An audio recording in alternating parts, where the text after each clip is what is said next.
Salah satu dari 4 raja yang sempat menguasai dunia adalah Namrud. Bahkan dia merupakan raja tiran pertama di atas muka bumi dan raja bengis terkejam yang memerintah di bumi setelah terjadinya peristiwa banjir bah. Kerajaannya tidak hanya meliputi kota Babel yang agung, tetapi kekuasaannya sampai ke penjuru bentangan dan lintang bumi. Dia adalah raja pertama yang memakai mahkota di atas kepalanya. Bahkan dia adalah orang pertama yang berlaku sombong di muka bumi dan mengaku sebagai Tuhan. Selama 400 tahun, Namrud memerintah di atas muka bumi ini dengan api dan besi.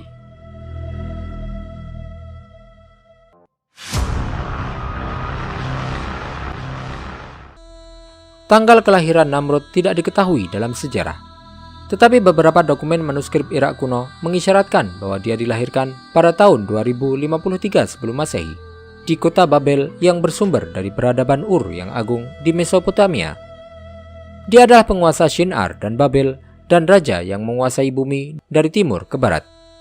Garis keturunannya bersambung kepada Nabi Nuh alaihissalam, tetapi para sejarawan berbeda pendapat tentang moyangnya antara Sam dan Ham, dua putra Nabi Nuh alaihissalam. Sebagian ulama menyebutkan bahwa dia adalah Namrud bin Kan'an bin Kush bin Sam bin Nuh alaihissalam, atau dia adalah Namrud bin Falikh bin Abir bin Shalikh bin Akhfashat bin Sam bin Nuh alaihissalam. Tetapi mayoritas ahli sejarah mengandalkan penyebutan Ibnu Katsir dalam kitabnya Al-Bidayah wa Nihayah bahwa dia adalah Namrud bin Kan'an bin Kush bin Sam bin Nuh alaihissalam.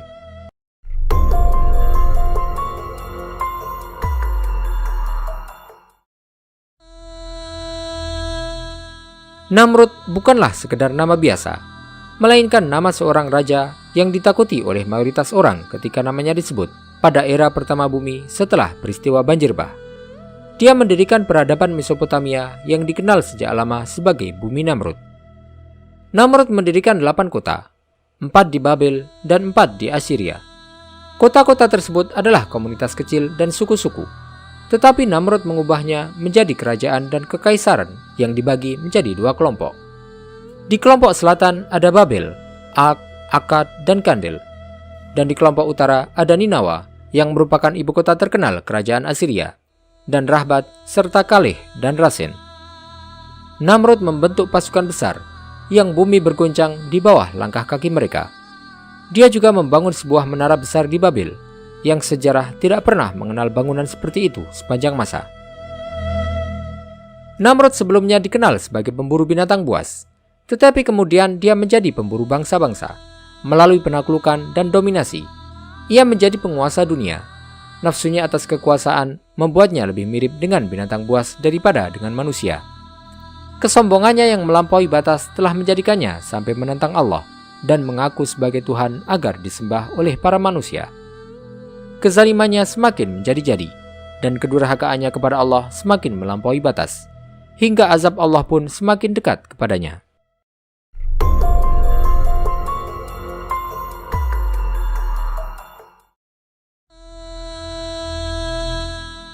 Pada suatu malam yang gelap, Namrud bermimpi ketika dia tertidur bahwa ada sebuah bintang yang muncul di langit, yang bintang tersebut mengalahkan cahaya matahari sampai-sampai matahari tidak lagi kelihatan cahayanya. Para dukun dan peramal pun mengartikan mimpi tersebut bahwa akan lahir seorang anak laki-laki pada tahun itu yang akan menjadi sebab kebinasaannya. Maka Namrud pun kemudian memerintahkan untuk menyembelih setiap bayi laki-laki yang lahir pada tahun tersebut. Nabi Ibrahim alaihissalam lahir pada tahun itu. Ibunda beliau pun menyembunyikan Nabi Ibrahim dari pandangan orang-orang karena takut akan kezaliman Namrud. Hingga waktu pun berputar, dan Nabi Ibrahim alaihissalam akhirnya tumbuh dewasa. Ketika Nabi Ibrahim alaihissalam sudah besar dan menjadi seorang pemuda, dia tidak ikut menyembah berhala sebagaimana yang dilakukan oleh kaumnya, karena beliau tahu bahwa berhala-berhala tersebut tidak lain hanyalah patung yang dibuat oleh tangan manusia. Beliau pun kemudian mulai untuk mengajak kaumnya agar meninggalkan peribadatan kepada berhala dan juga kepada Namrud. Beliau mengajak mereka untuk menyembah Sang Pencipta yang Maha Esa dan Maha Perkasa. Pada mulanya, tidak ada seorang pun yang mengikuti ajakan beliau. Kaumnya pun tetap menyembah berhala sebagaimana biasanya. Pada suatu hari, kaum beliau mengadakan pesta yang dilakukan di luar kota. Nabi Ibrahim alaihissalam kemudian pergi menuju ke tempat di mana terdapat berhala-berhala yang disembah. Beliau menghancurkan berhala tersebut satu persatu, dan beliau menyisakan satu berhala yang paling besar yang berada di tempat itu. Beliau melakukan hal tersebut untuk menunjukkan bahwa berhala-berhala itu tidak bisa untuk melindungi diri mereka sendiri. Berhala itu tidak lain hanyalah batu yang tidak bisa memberikan mudarat ataupun manfaat. Ketika kaumnya kembali ke kota, mereka mendapati bahwa berhala-berhala sesembahan mereka telah hancur berserakan. Mereka kemudian mencurigai Nabi Ibrahim dan memanggilnya, kemudian bertanya kepada beliau siapa yang melakukan hal tersebut. Nabi Ibrahim alaihissalam menjawab bahwa berhala terbesarlah yang melakukan hal tersebut. Beliau berkata kepada mereka, "Tanyalah kepada berhala terbesar itu jika kalian tidak percaya kepadaku." Kemudian mereka terdiam. Setelah itu mereka berkata, "Bagaimana mungkin kita akan bertanya kepada batu yang tidak bisa berbicara, bahkan tidak bisa melihat?" Mereka pun sebenarnya tahu bahwa berhala-berhala tersebut tidak mempunyai kekuatan atau kekuasaan apapun. Tetapi mereka karena kesombongannya pun marah. Mereka kemudian membuat sebuah kobaran api besar untuk membakar Nabi Ibrahim alaihissalam, sesuai dengan yang diperintahkan oleh Namrud, agar menjadi pelajaran bagi orang-orang yang lain. Tetapi dengan kuasa Allah, api tersebut terasa dingin dan tidak melukai Nabi Ibrahim alaihissalam sedikit pun. Namrud takjub, bagaimana bisa Nabi Ibrahim alaihissalam selamat dari kobaran api besar tersebut? Dia kemudian ingin untuk mendapat Nabi Ibrahim alaihissalam berkenaan dengan Tuhan yang dia seru. Dia pun memanggil Nabi Ibrahim alaihissalam di hadapan rakyatnya. Pada hari yang telah ditentukan, Nabi Ibrahim alaihissalam bertemu dengan raja terzalim di muka bumi tersebut. Namrud bertanya kepada Nabi Ibrahim alaihissalam, "Apa yang mampu dilakukan oleh Tuhanmu?" Nabi Ibrahim alaihissalam menjawab bahwa Tuhannya mampu untuk menghidupkan dan mematikan manusia. Namrud kemudian berkata bahwa dia juga bisa menghidupkan dan mematikan manusia. Namrud kemudian memerintahkan para pengawalnya untuk menghadirkan dua orang tahanan, yang keduanya telah ditetapkan hukuman mati. Namrud melepaskan salah satu dari dua tahanan tersebut, kemudian membunuh tahanan lainnya. Dia menganggap bahwa dia telah menghidupkan satu tahanan dan mematikan yang lainnya. Nabi Ibrahim alaihissalam kemudian berkata, "Jika kau memang benar berkuasa, maka hidupkanlah kembali orang yang telah kau bunuh itu." Namrud pun terdiam. Kemudian dia kembali bertanya, "Apalagi yang mampu dilakukan oleh Tuhanmu?" Nabi Ibrahim alaihissalam menjawab bahwa Tuhannya menjadikan matahari terbit dari sisi timur. Maka jika kau memang berkuasa, terbitkanlah matahari itu dari sisi barat. Setiap pagi matahari terbit dari sebelah timur, yang merupakan sunatullah yang ditetapkan olehnya. Tetapi jika kau memang Tuhan, rubahlah aturan tersebut dan terbitkanlah matahari dari sebelah barat. Pada waktu itu, Namrud pun terdiam, tak dapat berkata-kata. Allah SWT berfirman, "Alam tara ila alladhi hajja Ibrahim fi rabbih an atahu Allahul mulk. إذ قال إبراهيم ربي الذي يحيي ويميت قال أنا أحيي وأميت قال إبراهيم فإن الله يأتي بالشمس من المشرق فأت بها من المغرب فبهت الذي كفر والله لا يهدي القوم الظالمين." Tidakkah kau memperhatikan orang yang mendebat Ibrahim mengenai Tuhannya, karena Allah telah memberinya kekuasaan? Ketika Ibrahim berkata, "Tuhanku ialah yang menghidupkan dan mematikan." Dia berkata, "Aku pun dapat menghidupkan dan mematikan." Ibrahim berkata, "Allah menerbitkan matahari dari timur, maka terbitkanlah ia dari barat." Maka bingunglah orang yang kafir itu.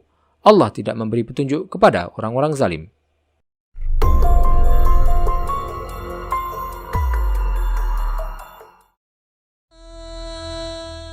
Setelah peristiwa tersebut, Namrud pun diajak agar beriman kepada Allah SWT.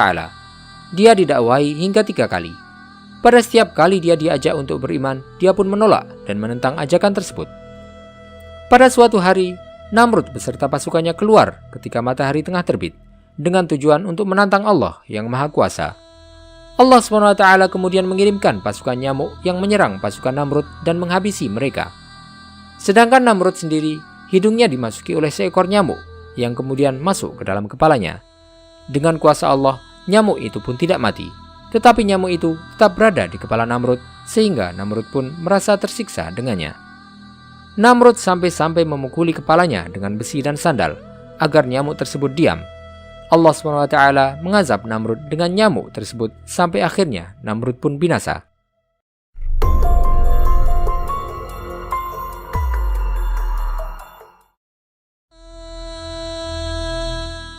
Namrud berkuasa di atas muka bumi selama 400 tahun.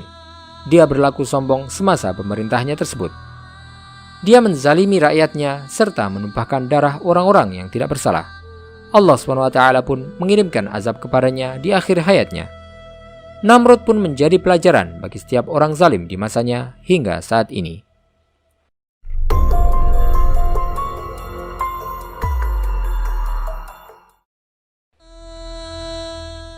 Di kota Mosul, Irak, sebuah misi arkeologi menemukan harta karun emas yang besar. Penggalian dan tulisan yang ada menunjukkan bahwa harta karun tersebut berasal dari masa Namrud. Harta itu terdiri dari sekitar 45 kg perhiasan emas dan sekelompok artefak langka. Penemuan tersebut juga mengungkap bahwa perhiasan emas itu adalah milik 2 ratu Assyria dan mereka dimakamkan setelah kematiannya di makam mereka di Istana Barat Laut Raja Asyurnasirpal II di Nimrud. Penjelajahan harta karun Namrud dimulai pada tahun 1845 dan berlanjut hingga tahun 1851 oleh arkeolog Inggris Sir Austen Henry Layard yang menganggap situs tersebut sebagai bagian dari provinsi pesisir Ninawa. Kemudian penjelajahan dan penggalian harta karun itu dilakukan kembali hingga ditemukan makam kerajaan Namrud untuk pertama kalinya pada bulan April 1989 oleh misi dari Kementerian Purbakala dan Warisan Irak. Makam tersebut terletak di Istana Barat Laut, kota kuno Kalkhu. Disebutkan bahwa sebagian besar harta karun ini telah diselundupkan selama invasi Amerika ke Irak.